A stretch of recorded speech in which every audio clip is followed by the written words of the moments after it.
Yo había seleccionado como 4 o 5 temas para que nos pusiéramos al día de lo que está pasando en la guerra de Estados Unidos contra Rusia en Ucrania.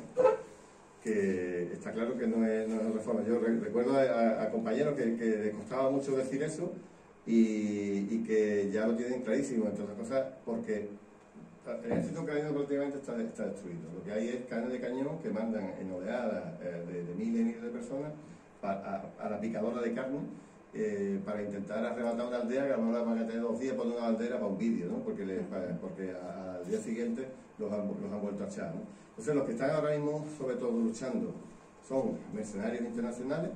En algunas ofensivas como la de Gerson que vamos a ver ahora hay más de 1000 personas que han estado, extranjeros que están ahí luchando, pero sobre todo todas las armas nuevas que está mandando Estados Unidos, todas las armas nuevas que está mandando Alemania, todas las armas nuevas que está mandando la Unión Europea o la OTAN en general, no las puede manejar un ucraniano, porque para entrenarse en el manejo de un arma tan sofisticada hace falta personal absolutamente cualificado. Entonces, pero ya España está trayendo a militares. Claro, pero es que ya no queda casi ni gente, sí, España, están en Polonia, están en Inglaterra, sí. están a mucha gente lo están entrenando, pero es que ya ni siquiera, ¿sabes? Que ya lo mejor del ejército ha caído, lo que pueden haber son reservistas que ya han hecho 5 reservas o 4 reservas llamadas a los reservistas, de gente que no tiene ni experiencia de nada. O sea, ¿qué está sucediendo?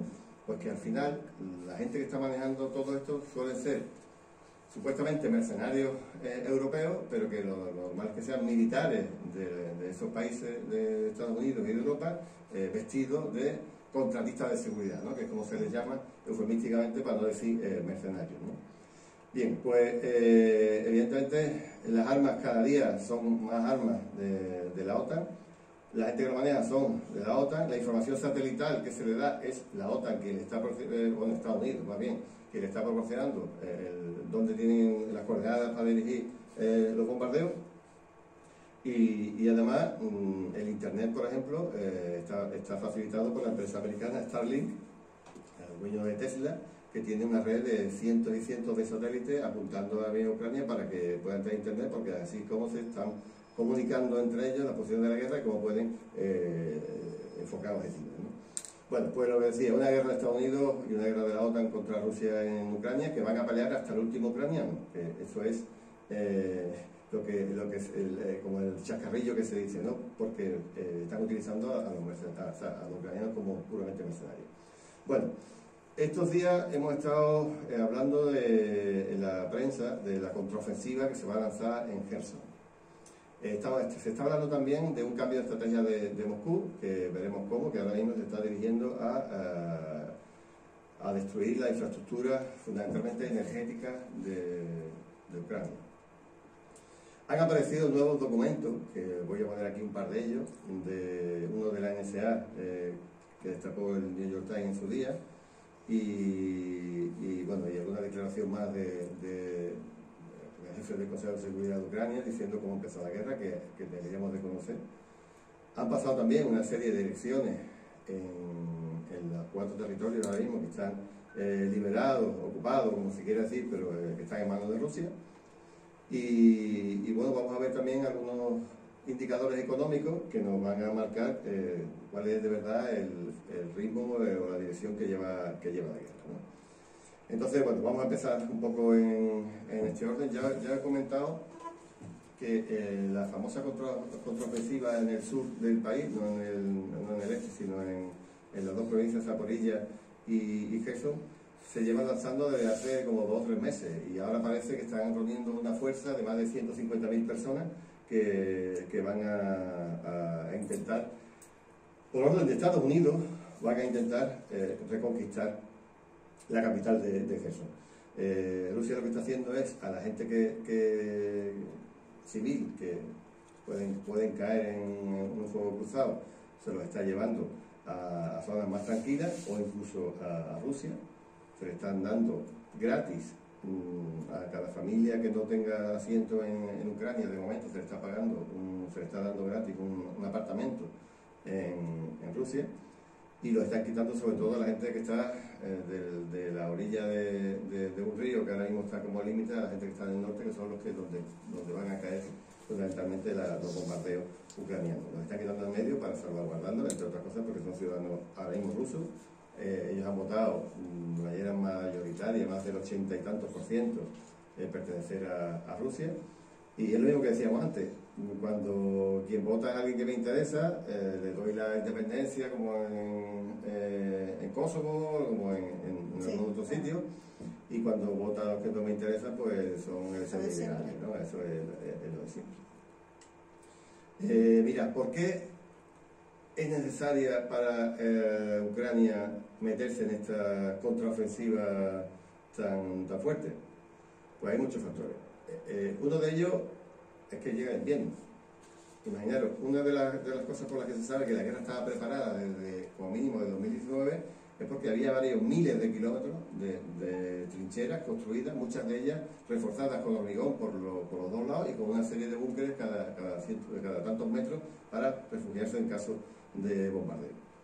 Bueno, eso no se hace en un día ni en dos, eso se hace en muchísimo tiempo y la orden de fortificar toda la frontera se hace, o la frontera, o incluso muchos territorios dentro de la frontera, se hace en 2019, porque Rusia ahora mismo, cuando está entrando en ciudades como Bakhmut, tiene que luchar contra al menos 3 líneas defensivas de trincheras totalmente potentes. Pero imaginad, ahora llega el invierno, que ya está entrando, porque aquí en el norte hace mucho más frío. ¿Qué hace una persona metida en una trinchera con 5 o 6 bajo cero, quieto allí con un arma esperando que llegue los rusos para dispararle? O sea, ahí se puede quedar pajarito en cuestión de minutos y realmente o se meten en los búnkeres como si pueden soportarlo o lo que sea, si tienen en este caso construido, y si no se van a morir de frío o se van a tener que ir a la trinchera. Entonces, el invierno está llegando, como dice en la película, en el Juego de Tronos, el Winter is coming. Y eso va a cambiar mucho la estepa helada, no va a ser tan fácilmente defendible. Pero claro, tenemos elecciones de medio término en Estados Unidos.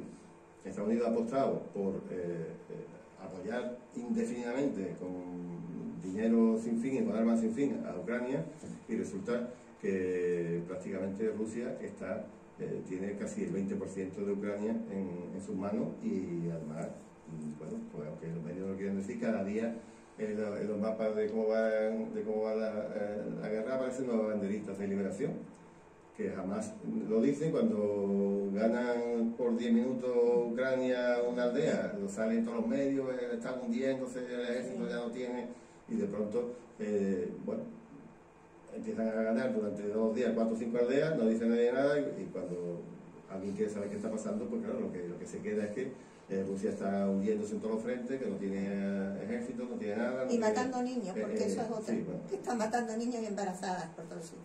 Ya, a menos mal que la representante, creo que fue de Derechos Humanos de Ucrania, dijo que había mentido sobre violaciones, sobre no sé qué, para conseguir dinero y apoyo, y ha hecho unas declaraciones, como la habían despedido, había hecho unas declaraciones diciendo que lo que había dicho era todo mentira.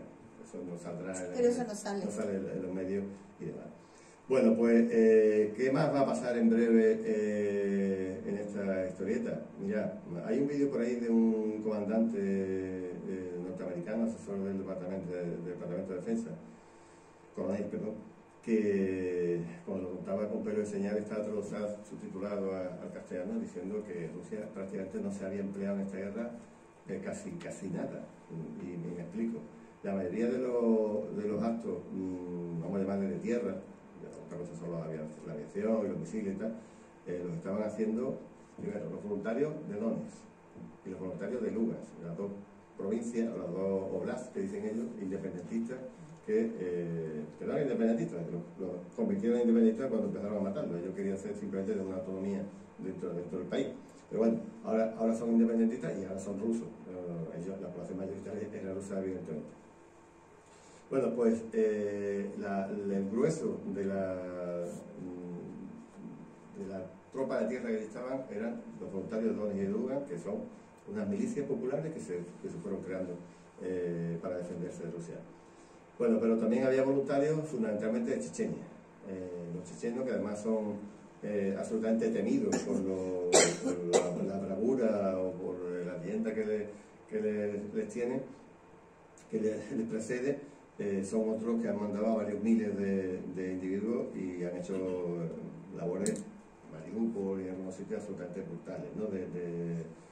Sobre todo en lucha cuerpo a cuerpo, en lucha dentro de las ciudades, pues son bastante expertos, están muy bragados en la lucha contra los yihadistas que le habían mandado a Estados Unidos en su momento allí en Chechenia, y bueno, pues son gente muy potente, ¿vale? Después Rusia había contratado a los contratistas de seguridad de la Wagner, los músicos lo llaman, ¿no? Eso es como una organización de contratistas de seguridad, de mercenarios, que también han estado en muchas guerras en Oriente Medio, en Siria, en Libia, etcétera, etcétera, que también hay varios miles que además tienen armamento pesado e incluso aviones, etcétera. Esos son los de la Wagner. Y luego hay un contingente ruso, es evidente, pero que el contingente no ha sido jamás enorme, no ha sido muy grande, no han sido más de 40 o 50.000 personas, que luego evidentemente han ido rotando, pero en el verano se les dio como una especie de vacaciones, dijeron vamos a parar y luego ya empezará la guerra de verdad, y están volviendo pero con cuentagotas. Entonces, ¿por qué Rusia no ha querido desplegar a más del 10% de su ejército, de su fuerza militar? Por un motivo muy claro, es que Rusia teme que Estados Unidos y que la OTAN lancen una guerra total en cualquier día. Y entonces Rusia, fijaros, las fronteras que tiene que defender prácticamente medio mundo. Entonces han dicho, yo no me arriesgo a meter mis tropas aquí de una manera muy clara, y porque voy a dejar desprotegido otro flanco. Entonces Rusia no ha querido hacer eso y de momento no ha participado con mucha gente en la guerra. Claro, ¿qué es lo que está pensando después de los referéndums? Que ya la población esa que era rusa, que digo, en muchos millones de personas tenían doble nacionalidad, han dicho, bueno, ahora ya vamos con todo. Ahora sí es ya no una operación especial, sino que va a ser una guerra.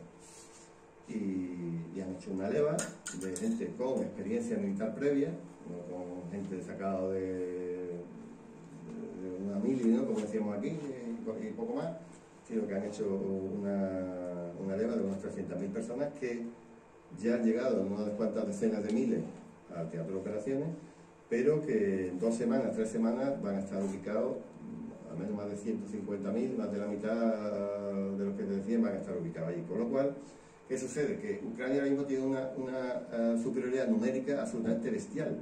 En el caso de lo que sucedió en Gerson, de la retirada rusa, era de 5-1. Entonces, aunque estén armados malamente, cuando van una tropa de tierra contra otra y la superioridad es tan grande, por mucho que tengan apoyo aéreo o hayan actos heroicos, al final Rusia pues decidió, era una de las provincias que no era en un principio de las importantes, que eran Donetsk y Lugansk, evidentemente, pero también las que rodeaban Crimea, porque hacían el corredor de Rusia hasta Crimea, pues dijeron, aquí nos vamos, que esto no es una cosa prioritaria para nosotros y no vamos a producir muertos. ¿Qué es lo que vende el mundo mundial en la prensa? La retirada rusa, una vergüenza, no sé qué. Rusia ha dicho, no, yo a mi gente no le voy a poner aquí a que la mate. Y se va para atrás. Y cuando se va para atrás, la artillería empieza a bombardear a la retirada y la aviación empieza a bombardear a la retirada. La ganancia esa de terreno en la provincia de Kharkov, pues provocó varios miles de muertos en Ucrania y unos poquitos en Rusia, contar con los dedos de la mano. Estamos hablando de una absolutamente derrota o una victoria pírrica de esa que se decían, pero realmente con miles de muertos, varios miles de muertos y heridos, y muchos cientos de vehículos tumbados, ¿no? Entonces, claro, en el momento que lleguen 150.000 o 200.000 personas desde Rusia al teatro de operaciones de la guerra, al distinto frente, que no olvidemos que tampoco es muy difícil defender un frente de 1.000 kilómetros, que es una auténtica locura. Pero ya la superioridad numérica no será tan grande y entonces pues quieren aprovechar a estos días, hoy, ayer, para hacer esa contraofensiva en Kherson. Hay otro factor. Sabéis que cuando hay un ejército que está defendiendo está atacando a un ejército que está defendiendo un territorio, pues normalmente hay que tener el triple o el cuádruple de efectivos para poder derrotarlo. O sea que por cada persona que defiende hace falta 3 atacantes. Y entonces, claro, decían, esto tenemos que ir a romper todo lo que podamos antes de que llegue el invierno. ¿Por qué? Porque durante el invierno, que se va a ralentizar mucho algunas de las operaciones, a Rusia le va a dar tiempo a organizar la defensa. ¿Cómo? Con trincheras, con piezas de artillería fija, ya no móviles, bien calibradas, bien todo pensado, con minado de la frontera, etcétera, etcétera, etcétera. Y entonces, pues Ucrania ya no podrá jamás recuperar ese terreno. Pero ¿qué está sucediendo? Hoy he visto un balance justamente de la iniciativa de contraofensiva anunciada en Gerson de lo que habían hecho hasta la fecha. Hablan de más de 10.000 muertos, solamente en Gerson, en la parte del sur. Ayer empezaron a hablar los medios, yo cuando me levanto escucho un poquillo la radio del coche, ya hablaban de que se montaba la nueva contraofensiva, que iban a empezar a recuperar territorio, que ya estaban y hoy ya se han callado. ¿Por qué? Porque ayer fueron machacados los primeros contingentes que mandaron allí, lo mandaron a la picadora de carne que llaman, con un montón de cientos y cientos de bajas. Normalmente suelen ser entre 600 y 1.000 bajas diarias. O sea, Ucrania está mandando a la muerte directamente a alrededor de 1.000 personas diarias.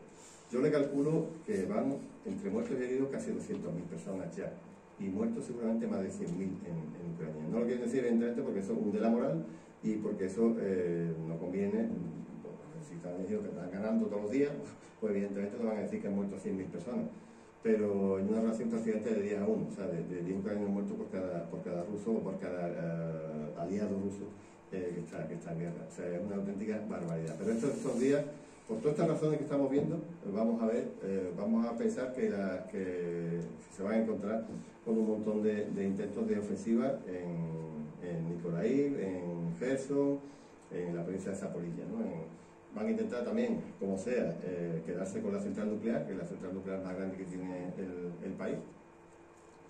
Porque claro, lo que han hecho, como lo estaban atacando continuamente, yo corto por aquí, ya no doy electricidad y se la doy a la zona de Ucrania que me interesa dársela, ¿no? Y lógicamente están dejando sin energía suficiente a Ucrania. Entonces veremos qué sucede. Ayer mismo, para intentar recuperar la nuclear, mandaron como 10 barcos a través del río, que es realmente un estuario muy ancho. Mandaron a 10 barcos cargados de gente, algunas de las lanchas eran pesadas, con mucha gente, otras eran más pequeñitas, y de luego fueron destruidas un montón y tuvieron que dar vuelta. Y las oleadas que mandaron a Jesús les pasó lo mismo. Y además se están ya dando cuenta que antes hacían una oleada, la machacaban, porque claro, tienen superioridad aérea total. Ayer mandaron algunos aviones que les quedan, pero es que esos aviones, yo no quería ser piloto en Ucrania, eso es un piloto de suicida, eso es un kamikaze directamente. El que se monta un avión sabe que a las 2 horas como mucho ya ha caído, o a 1 hora, porque tienen todos los cielos absolutamente controlados, y al momento que hay un avión volando, pues se lo cargan, ¿no? Ayer cayó otro de los aviones de los Su rusos soviéticos que tenían, y para apoyar esa oleada fueron destruidos, y normalmente en un día pues ya se volvían a reorganizar y mandaban otra oleada, pero cada vez están tardando más en reorganizarse y mandar nuevas oleadas, porque hay cansancio, porque ya no hay tantas armas, porque ya no saben ya que la defensa está mejor hecha, etcétera, etcétera, etcétera. Entonces, bueno, este es uno de los temas que está en los medios de comunicación en estos días, es la contraofensiva. Fijaros ahora mismo en el mapa tal como está. Las contraofensivas son en estas 2 provincias, que son Zaporilla y Gerson.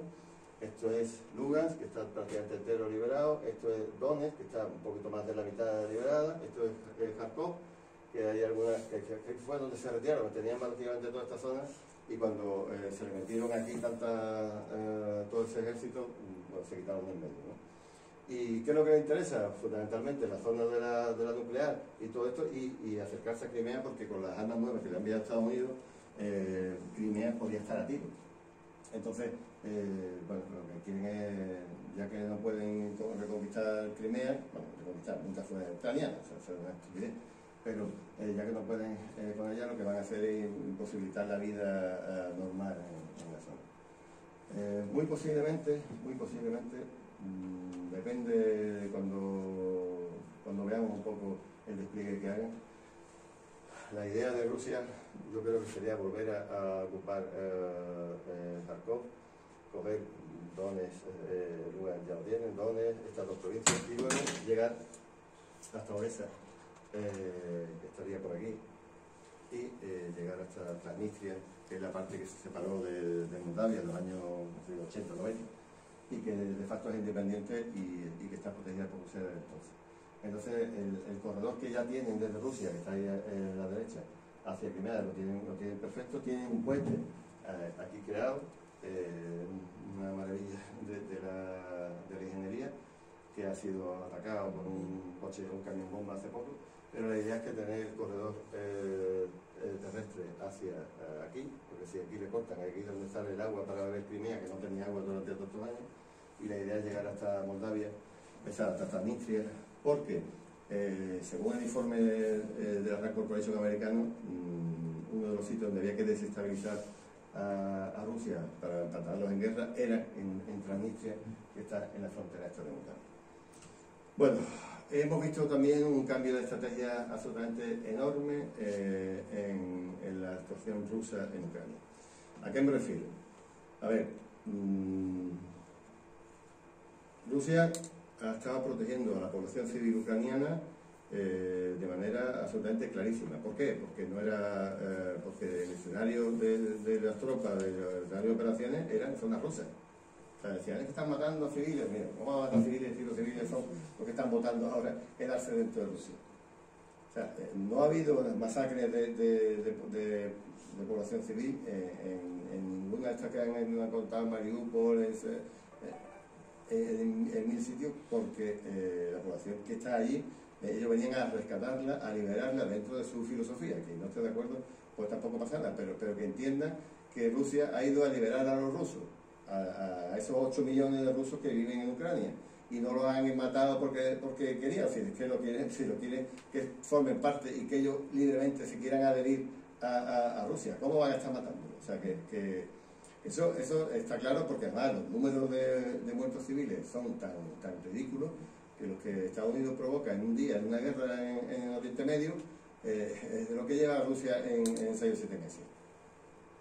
Y no lo que lleva Rusia, lo que está pasando en Ucrania, porque cuando la ONU daba los datos y los desglosaba, la mayoría de los muertos civiles no se producían en toda Ucrania, se producían en 2 provincias. ¿Qué 2 provincias? Donetsk y Lugansk. Las 2 provincias que hemos visto ahí a la derecha, que eran las provincias rusas, con lo cual la mayoría de los muertos los siguen poniendo los rusos. Y los siguen matando los ucranianos. O sea, eso que quede claro y que nadie nos cuente películas, porque evidentemente no se sostiene desde el punto de vista lógico de ninguna de las maneras. Pero, ¿cuál ha sido este cambio de estrategia? Mirad, Rusia había dicho varias veces que si se sufrían ataques terroristas dentro de su propio territorio, como pasó con el puente de Crimea, como ha pasado con los milicianos que estaban entrenándose, que los mataron a 11 el otro día, o como ha pasado con bombardeos de población civil dentro de Rusia, iba a responder de manera dura en el oeste de Ucrania, en la zona que está a salvo de guerra, que se lo ponemos aquí. O sea, ahora mismo la guerra, pues evidentemente quiere hacer un poco todo esto, y toda esta gente de aquí, desde Polonia hasta más o menos hasta aquí, pues bien, en paz, ¿vale? Con cierto algún sobresalto, porque cuando venían las armas norteamericanas que venían por Polonia para meterlas en el frente, pues a veces han sido atacadas en los centros de distribución, en algunos trenes, lo que sea, pero realmente ahí estos estaban a salvo de la guerra. ¿Qué ha pasado estos días? Pues que prácticamente desde Kiev hacia este lado están atacando. ¿Por qué? Porque fue una advertencia para que no entraran a atacar a Rusia directamente, para que no hicieran ataques terroristas, para que no atacaran el puente, y ellos pues cumplieron esa advertencia. La advertencia que ha sido cargarse las centrales hidroeléctricas, las centrales eléctricas, y cargarse un poco lo que es la retaguardia. Esta cosa también tiene lógica, porque si tú tienes una retaguardia absolutamente impoluta, pues está mandando todo el tiempo soldados sin que nadie te vaya a hacer nada, porque ahí Rusia no estaba prácticamente atacando.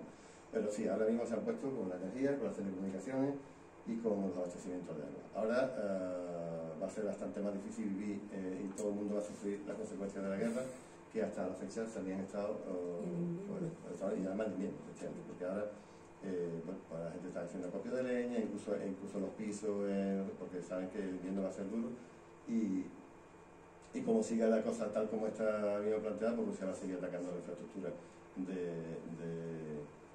civiles que, bueno, que tienen un doble uso y un uso militar también, ¿no? También están atacando a los puestos de mando, han atacado a la gente que está reclutando, a los servicios secretos, etcétera, y eso, y a respuesta a esos ataques terroristas. Y curiosamente están atacando con muchas armas a disposición, que además, si leemos la prensa o la tele, parece que Rusia se había quedado sin armas ya, y empezaron a revisar, han tenido que comprar drones a Irán, ¿no? Que ahora están haciendo las sanciones a Irán. Cuando han visto los drones de Irán, lo que son capaces de hacer, a un precio absolutamente ridículo, porque los drones de Irán son como avioncitos, son 3 metros de largo y de envergadura, que son 2 metros y tal, pero lo ves que es un cacharrito así pequeño con 50 kilos de peso en lo que es el morro, de peso, de armas, en lo que es el morro, donde tienen también los GPS y tal, y son, le llaman munición merodeadora, porque tú le pones el GPS y eso no tiene que ir, y eso solo va, se busca la vida para llegar.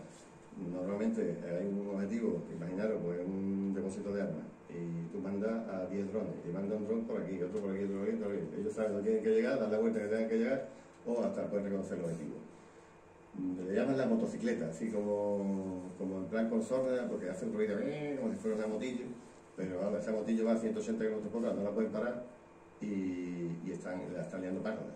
De hecho, tan parda que están poniendo, ya llevan 2 semanas poniendo sanciones a Irán, porque claro, la Unión Europea sanciones a Irán porque está por ayudando, los drones. o sea, en vez de, por ejemplo, que podía sancionar a Turquía por mandar los Bayraktar, ¿no? Que son unos drones ya gigantes, pesados y tal, que dan varios millones de dólares cada uno, y no sancionan a Turquía, no sancionan a Estados Unidos, pues, evidentemente sancionan a los que van a hacer daño y a los que no. O sea, si los podemos decir, señores, nos vamos a parar esta guerra, la podemos parar, vamos, y además, yo lo digo, Elon Musk, el dueño de Tesla y de Starlink, el que está prohibiendo internet, dijo, esta guerra se puede parar muy fácilmente con unos cuantos referéndums de autodeterminación legales. Sí. Y es lo que vengo diciendo. Hasta Kissinger lo ha dicho. Mira que me cuesta a mí el trabajo tener algo que ver con el tipo de Tesla, ¿no? Que dio el golpe en Bolivia por el litio para sus coches, en fin, es un individuo impresentable. Pero tienes razón, o sea, si hay un gobierno que está haciendo leyes contra la ciudadanía rusa, prohibiendo que hablen en ruso, prohibiendo que se estudie en ruso. Que han cancelado la oposición. A los medios, medios de comunicación, absolutamente todo, etc. Y ahora mismo lo están matando desde 2014. ¿Qué sucede? Pues que evidentemente esa gente no va a poder tener un encaje en un país que no lo quiere. ¿Qué van a hacer? O sea, si tú lo estás matando, ellos evidentemente te van a querer y se van a abrazar. Por eso el resultado de los referéndums ha sido como ha sido. Casi prácticamente el 90%. Van a abrazar que lo está defendiendo frente a que lo está matando. Es que eso no puede ser más lógico. Entonces, claro, si tú dices, venga, los referéndums estos, como están en guerra y tal, pues no tienen validez. Vamos a hacerlo bien.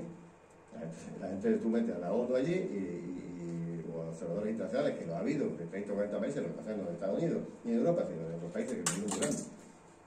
Pero bueno, saldría lo mismo que ha salido, porque ahora voy a contar qué ha pasado en Ucrania en 3 referéndums seguidos, en Crimea, que han ido haciendo, y veis los resultados como son prácticamente los mismos.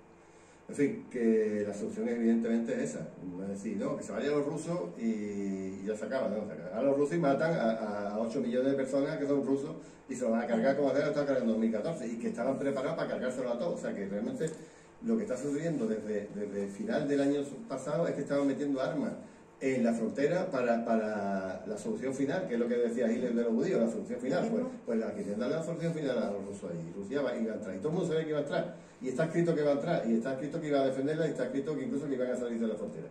Quien no quiera verlo es que bueno, el que lea el país pues no lo sabrá, pero el que pueda ver otros medios o haga búsqueda por internet lo va a descubrir.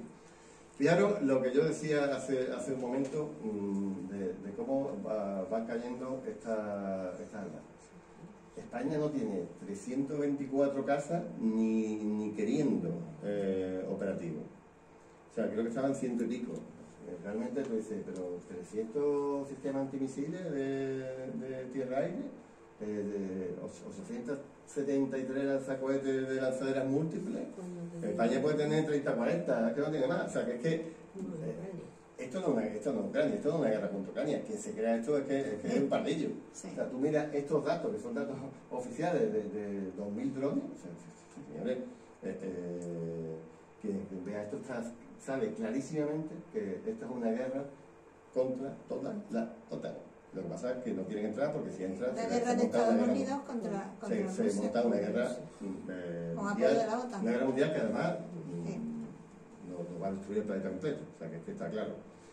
Estados Unidos tiene armamento suficiente, Francia también tiene para destruir el planeta varias veces, y Rusia también. Y además lo que tiene Rusia ahora mismo es absolutamente indetectable e imparable, con lo cual Rusia sí va a poder darle al botoncito. Cuando uno le dé, el otro le va a dar. Eso se llama doctrina de la destrucción mutua asegurada. Y eso es lo que nos mantuvo a salvo de que se usaran las armas nucleares. Sin embargo, esto pasa bien en los medios de comunicación, lo que están diciendo es que parece que Putin, además es Putin solo, o sea, la guerra es contra Putin, no es contra el mundo, no contra Rusia. Todo el mundo contra Putin, ¿no? Él solo, ¿no? Es gracioso.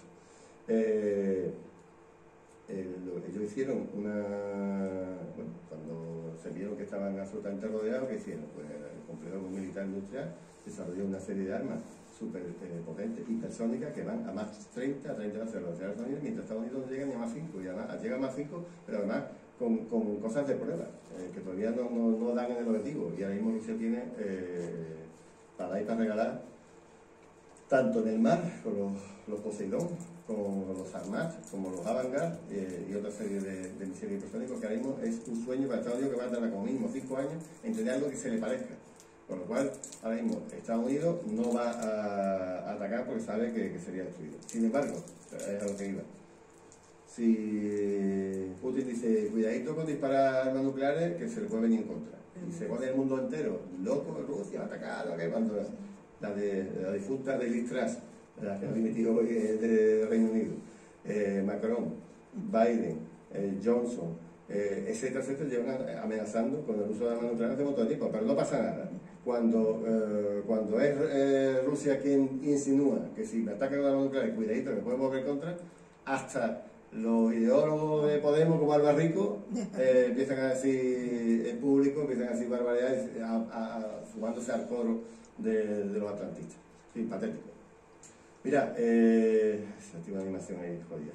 Fijaros otra cosa que no nos cuentan casi nunca del estado de la guerra, y es el número de refugiados que hay en todos los países, fundamentalmente en los países más cercanos, pero que cuando va pasando el tiempo, creo que me queda la República de la espero que no siga bien, sigue caché. Bueno, voy a intentar ver si se pone solo, pero bueno, la idea que quiero que os llevéis es que básicamente la inmensa mayoría de los refugiados de Ucrania no están en Europa. Datos oficiales de ACNUR, la Agencia de los Refugiados de la ONU. 2.700.000 ucranianos están refugiados en Rusia. En Polonia 1,5 millones, en Alemania 1 millón, en Chequia medio millón, etcétera, etcétera. Pero la mayoría, o sea, el país donde más hay es Rusia. Y eso no nos lo cuenta, porque claro, si aquí se cuenta eso, ¿qué va a decir? Si lo están matando, ¿cómo se van a refugiar en Rusia? No, mire usted, es que esto es una guerra y hay un montón de gente, un montón de millones de personas que están... ¿Lo quiere? No, creo que lo saca. Estaba muy lenta yo. Ahí va. Esto de todas maneras, lo interesante es que se va a publicar en la web del Ateneo. Igual se lo borran o la suspenden, pero en la web, en el YouTube, y ahí lo tendréis. Pero ya digo, estos datos que al principio yo estaba viendo que la última vez que actualicé los datos, Rusia estaba en el segundo, pero muy cerca ya de Polonia, de pronto pues ha hecho así, ha subido. Y es ACNUR que lo publica, no lo publica Putin. Bueno, los papeles del origen de la guerra, estos que han aparecido. Mirad, esto realmente se lo escuché a un compañero en una charla que dio en una televisión de Argentina. y me puse sobre la pista y empecé a buscar. Yo empecé en plan sabueso y él dijo que él hablaba de que Cheney había sacado una especie de plan de defensa que el New York Times había filtrado en 1992. La estrategia de defensa dice: Estados Unidos no puede tener ningún rival sobre el planeta y nos vamos a cargar a quien sea y vamos y fundamentalmente nuestro enemigo va a ser el heredero de la Unión Soviética, porque Rusia es demasiado grande y es demasiado rica, por lo cual nos da igual que sea comunista, socialista, capitalista o lo que sea, pero vamos a por Rusia. Y esto está escrito y cuando, bueno, yo también se puede equivocar o lo puedo qué, pero digo, bueno, ya empecé a buscar y al final me encuentro un documento, un PDF muy largo, he puesto solamente el documento de la National Security, de la NSA, famosa americana, una de las agencias de inteligencia interior más potentes que tiene. Y aquí están los documentos que el New York Times tuvo acceso. De hecho, está desclasificado. Los americanos tienen eso bueno, que en España todavía no sabemos ni qué pasó en la guerra civil ni en la transición, pero los americanos pasan unos ciertos años y desclasifican documentos. Hay mucho tachón que no les interesa tener, pero también está en amarillo los párrafos completos que sacó el New York Times. Y entonces se dice claramente, o sea, que esto no lo vamos a hacer público, no lo vamos a estar contando todos los días, pero sí sabemos que nos tenemos que cargar a Rusia, porque va a ser un rival norteamericano y no vamos a permitir que haya ningún rival en el mundo. Como decía la película esta de Los Inmortales, solo puede quedar uno y vamos a ser nosotros. O sea, toda la historia llevan con el tema de Rusia. Toda la historia. Mira, este otro papel que dijeron, no, nosotros nunca dijimos que nunca nos íbamos a expandir sobre la frontera de Rusia en los países del este, eso nunca lo hemos dicho, ¿verdad? Y de pronto pues fue Der Spiegel, fue el periódico de cabecera un poco alemán, el que encuentra el documento que decía que la OTAN nos prometió que jamás se expandiría hacia el este, a pesar del documento que hemos visto antes. Y ese documento lo tengo aquí. También lo encontré, me fui en este caso, un documento británico, lo tengo entero, le he puesto un pantallazo, y aquí dice, pues eso, que había un acuerdo de que era inaceptable la membresía de cualquier país del este en la OTAN. Ahí lo podéis ver. Bueno, pues ese otro papel demuestra que lo que estaba... Bueno, de hecho, fíjate, claro, Borrell la ha reconocido. Por fin, por primera vez, Vaya elemento, ha reconocido que efectivamente que se incumplieron las promesas que se le hicieron a Rusia por parte de la OTAN. Hay que ver. Pero que eso no era motivo para un montón de guerra. Disculpa un momentito. Por otro lado, yo me pienso y digo, pero bueno, a lo mejor es muy inocente de mi parte, pero no, yo creo que sí. ¿Qué han hecho los que estaban responsables, los dirigentes de Rusia, para no asegurarse eso, para no asegurar esas promesas que se hicieron? ¿Cómo es posible que no se haya eso? Claro, ellos han ido poniendo... Si era Gorbachov o si era... Yeltsin y Gorbachov fueron a los que se les prometió la cosa. Gorbachov primero, la primera promesa se hace James Baker, del Departamento de Estado, a Eduard Shevardnadze, que era el ministro exterior de Rusia, que había sido presidente de Georgia antes, ¿no?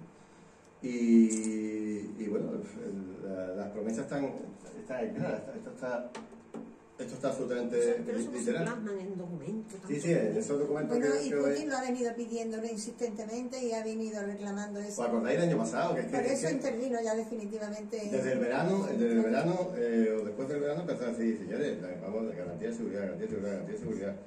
Se monta la Organización de Seguridad y Cooperación de Europa, la OSCE, Rusia entra adentro, parece que se va a incorporar directamente incluso a la OTAN, pide la entrada de Rusia en la OTAN y la Unión Europea. Empieza a barajarse una integración absolutamente normal de un continente con todas las intercontinentes, pero llega Cheney y dice, hostia, no, esto no puede ser, esto me lo cargo. Y entonces ya con Clinton rompieron ese pacto que estaba tomado. Pero claro, Rusia no tenía fuerza. La Rusia, la Unión Soviética la trocearon en un montón de países distintos, se quedaron 25 millones de rusos fuera de Rusia. Eso es un problema en Georgia, un problema en Ucrania, un problema en muchos sitios que dará la cara en su día.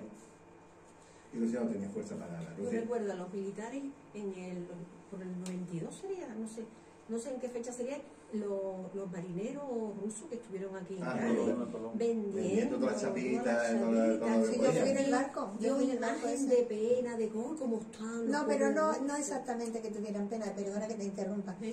Es que no podían cambiar el rublo en ningún banco. No era convertible. No era convertible. ¿Cómo están? Mira, pero eran chavales estupendos. Hay un caso que ocurre, que llega un americano y compra un hotel en Moscú por $50.000.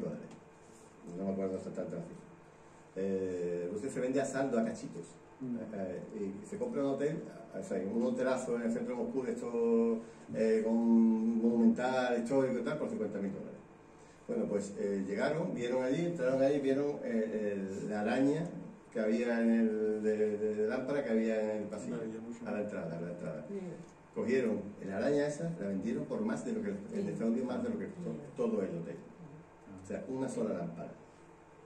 Es que aquello fue una auténtica masacre, que además murieron y no nacieron por hambre, por miseria, etc. Millones de rusos. No me acuerdo del número. Entre los rusos, alcoholismo, claro, la gente no tenían acceso a la migración, morían de frío, borrachos de bosca.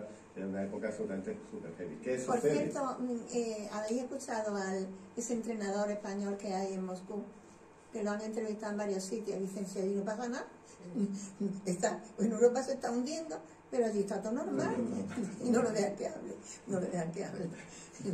Bueno, pues a lo que iba, aparece este documento de que el plan secreto y oculto siempre ha sido cargarse a Rusia y cargarse en pedazos, porque es muy grande. Aparece este documento, aparece dos veces, aparece el otro documento. Digo que Rusia no tiene fuerza para asumir lo que sea. Estados Unidos iba cambiando a todos los países del este, lo iba cambiando y lo iba enfrentando con Rusia con mucho dinero por medio.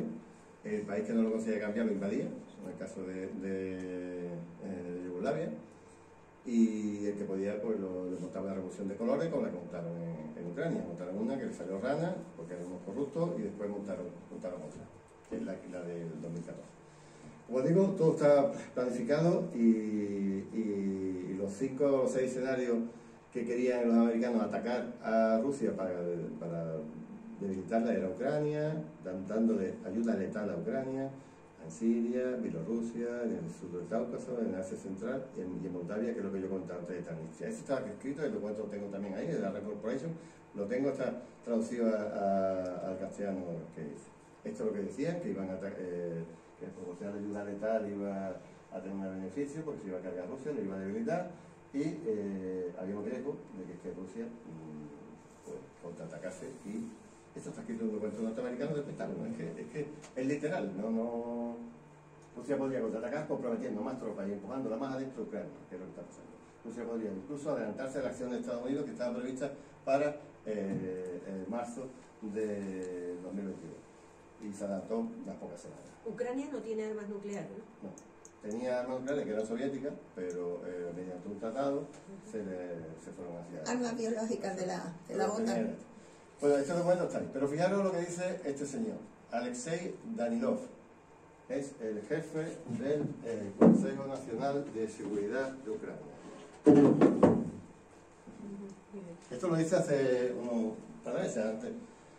Kiev condujo deliberadamente a la guerra con Rusia de 2019, saboteando los acuerdos de Minsk y las propuestas de paz. Está claro. Lo dice el jefe militar de Ucrania, que ellos estaban buscando la guerra. Este documento pues ha salido, lo dije hace una entrevista hace poco, y digo, esto hay que guardarla. ¿Qué dijo el presidente anterior de Zelensky? Petro Poroshenko. En los acuerdos de Minsk solo se usaron para ganar tiempo, armar Ucrania e implementar la solución final de los rusos del Donbass. Eso está clarísimo, está dicho por este señor, que es un oligarca, que fue presidente, es un magnate del chocolate. No decían que era Chocochenko, decían el mote de la gente. ¿Y qué ha dicho el Papa? Está estupendo lo que dijo el Papa, ¿eh? Los ladrillos, no me acuerdo la que han dado el Papa con esto. Los ladrillos de la OTAN a la puerta de Rusia desencadenaron el conflicto. ¿A que se lo cargan? Porque lo dijo y enseguida le atacaron por todos lados. Pues eso ha habido, hasta los de Maldita han dicho, no, es que no quiso decir que los de la OTAN Sí. eran unos perros, pero bueno, Ha dicho más. lo que dijo fue que vamos a dejarlo si quitamos los ladrillos, que lo digo, Que los perros de la OTAN estaban ladrando a las puertas del Kremlin y por eso tuvo que pavinar a Rusia. pues lo dijo así, y lo que quiso decir, digo, si quitamos lo de los perritos y tal, lo que tenía que decir que la guerra la ha provocado la OTAN con Claro, está la clarísimo. ansia que tenían de conquistar el este. Bueno, los referéndums. Yo voy a poner un ejemplo. Podría poner cualquiera. Esto fue un esquema publicitario que hizo Sí. para llegar, antes de llegar al gobierno. Que dijo que bueno, salió matando a toda la gente del Parlamento. Disparando al Parlamento. Que básicamente algo parecido hizo. Mirad, ¿cuántos ha habido referéndum en Crimea? En 1991, cuando estaba la URSS todavía ya decayendo, Crimea votó por el 94% de la gente quedarse como república independiente dentro de la Federación Rusa. 94%. En el 94 volvió a votar pidiendo que querían, aunque ya dentro de Ucrania, donde lo habían metido, querían seguir teniendo la nacionalidad rusa al momento también que la de Ucrania, a la vez que la de Ucrania. Querían tener una capacidad de legislar independiente y querían una autonomía ampliada dentro de Ucrania una vez que lo metieron en Ucrania. O sea, que la gente quiso seguir siendo, como mínimo, seguir siendo ruso en un 83%, que es lo que más... Pero peor no lo pone, cuando en teoría desde el 91 está ya dentro de Ucrania, los salarios de los funcionarios, las pensiones desde el 91 hasta el 95 las sigue pagando Rusia. Cuando Rusia entra en crisis y ya le cuesta pagar o que tiene que deshacerse de muchos gastos, es cuando vuelven a votar. Y claro, en 2014 volvieron a votar con el 97% pertenecer adentro de o sea, ser independiente y bueno, con capacidad para estar dentro de Rusia. Esto es lo que ha sucedido. Prácticamente el 94 o el 97% o el 83% en el otro lado, esta gente siempre ha querido ser rusos y siempre han sido y se han considerado como rusos. Eso que no quepa ninguna duda. También se votó en otros sitios y se declararon independientes también en Odessa. Declaró la República Popular de Donetsk, la República Popular de Lugansk, la República Popular de Odessa. Lo que ocurre es que allí en Odessa, que había menos gente, porque en Odessa habían trasladado, que era una ciudad rusa, habían trasladado poco a poco, tenía mucha gente de Ucrania, llegaron los neonazis y se cargaron a los sindicalistas que se escondieron allí en la ciudad del sindicato, los quemaron y el que salía por la puerta lo mataba, era acribillado, ¿no? Que murieron alrededor de 40 y tantos, 50 muertos y bueno, pudo ser, por los heridos y demás, bastante más. Fijaros, ya digo, lo normal es que no se vote en el momento de guerra, pero lógicamente no había otro momento donde votar y cuando se votó en libertad, como tenemos aquí Crimea, los datos los tenemos absolutamente clarísimos. Y yo siempre, a veces me cuesta problemas con gente cuando hablo de estas cosas, pero yo creo que los pueblos son soberanos, los pueblos tienen derecho a decidir cuál va a ser su destino y cuál va a ser su futuro y nadie puede decidir por ello. Cuando se plantea en un pueblo histórico una cierta capacidad, una cierta soberanía, mirad, yo soy del Campo de Libertad y yo, si los llanitos no quieren ser españoles, por motivos obvios, igual que los ceutíes no quieren ser marroquíes, o hay que respetarlo. O sea, ¿por qué? Porque los marroquíes de Ceuta quieren ser españoles. ¿Por qué? Porque tienen seguridad social, porque tienen qué, o los españolitos que viven, o los llanitos que viven en libertad, pues los llevan a estudiar gratis a Oxford. Si te pones o te pagan, pues es lógico y es absolutamente humano, ¿no? Yo considero que los pueblos tienen derecho de autodeterminación, la ONU también lo dice, o sea, que no es que me lo invente yo. Pero yo considero que esos referéndums que han tenido una serie de observadores internacionales importantes fueron absolutamente legítimos. Mirad, vamos a ver dos o tres factores muy cortitos de la economía de guerra. Esta era la portavoz de Estados Unidos, la Jen Psaki, que ya la echaron hace unos meses. cuando empiezan a meter las sanciones, digo, hemos aplastado la economía rusa. Seguro. Y la europea. Y los autores dicen, acabamos de hundirlo. Y el otro, el ciclista, dice, hemos reducido el rublo a escombro, ¿no? Dice, como resultado de sanciones sin precedentes, el rublo ha sido inmediatamente reducido a escombro. Rubel, Rubel, un poco con la palabra, un juego de palabras en inglés, ¿no? La economía de Rusia está en camino de ser cortada por la mitad. Estaba en el ranking la 11ª más grande economía del mundo antes de la invasión y pronto no estará ni siquiera entre los 20 primeros. ¿Se lo creen? ¿Qué ha pasado? Pues miramos cómo se ha encargado el rublo. Pues estaba en 79 antes de la guerra, cuando hicieron las sanciones subió a 142, pero ahora mismo está a 61, eso que ha subido un poco. O sea, que efectivamente, en el momento que le hacen las sanciones, el día ese pues el rublo se hundió, pero empezó a recuperar, y ha estado mucho más fuerte que al principio de la guerra, y ha sido la moneda con mejor desempeño de 2022. De hecho, está tan fuerte que a veces cuesta mucho vender fuera, y no es muy bueno por la economía que la moneda sea tan fuerte. Pero bueno, me imagino está subiendo ligeramente, ¿no? Desde junio a octubre. Y que no la han aplastado. Sí, que no, pero aplastarlo. Claro, o sea, a lo mejor, ellos hablaron cuando vieron esto, pero se ha duplicado de fuerza o bastante más de un 2 y pico, o sea, un poco más del doble, ¿no? Bueno, pues esta es la evolución. Este es el rublo reducido a ceniza, ¿no? Y vamos a comprobar con la inflación en la Unión Europea. Qué buen análisis, ¿eh? Ay, perdón. Vamos a mirar la inflación en la zona euro. Está una animación aquí. Están quebrando empresas continuamente. ¿Y la geopolítica de Europa dónde está? En Estados Unidos. Europa ha muerto. Está controlada por Estados Unidos. La han destruido. ¿La han vendido? También han entregado. No sé si porque no anda o le tengo que dar otra vez, que no quiero, porque creo que me voy a dar para adelante. Efectivamente, algo va a pasar. Bueno, pues si lo miramos así de momento, la inflación en enero era de un 5%, estamos ahora mismo en el 10% en la media de toda la zona euro, ¿vale? Es una auténtica barbaridad. Un desastre. En los últimos 40 años no ha pasado esto jamás, y eso es un desastre porque la inflación le llaman el impuesto de los pobres. O sea, que es lo que paga todo el mundo, pero claro, el que vive al límite, pues evidentemente se tiene que desprender de no pagar la luz, no pagar la hipoteca, o no comer pescado, no comer carne, etcétera, como pasa desgraciadamente. Y al rico, pues bueno, sí, paga un poco más, pero prácticamente no le afecta. Es un impuesto fundamentalmente para pobres, y este dato, ya digo, de donde está, es absolutamente... Y vaya personajes que tenemos en la Unión Europea. Oficial. ¿Se están tomando medidas contra la corrupción de esa la von der Leyen Hay un caso tiene un abierto. expediente abierto. Sí.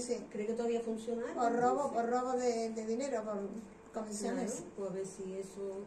Mirad, para que veáis cómo va la economía en el mundo, perdón, en Europa, y a quién está afectando las sanciones.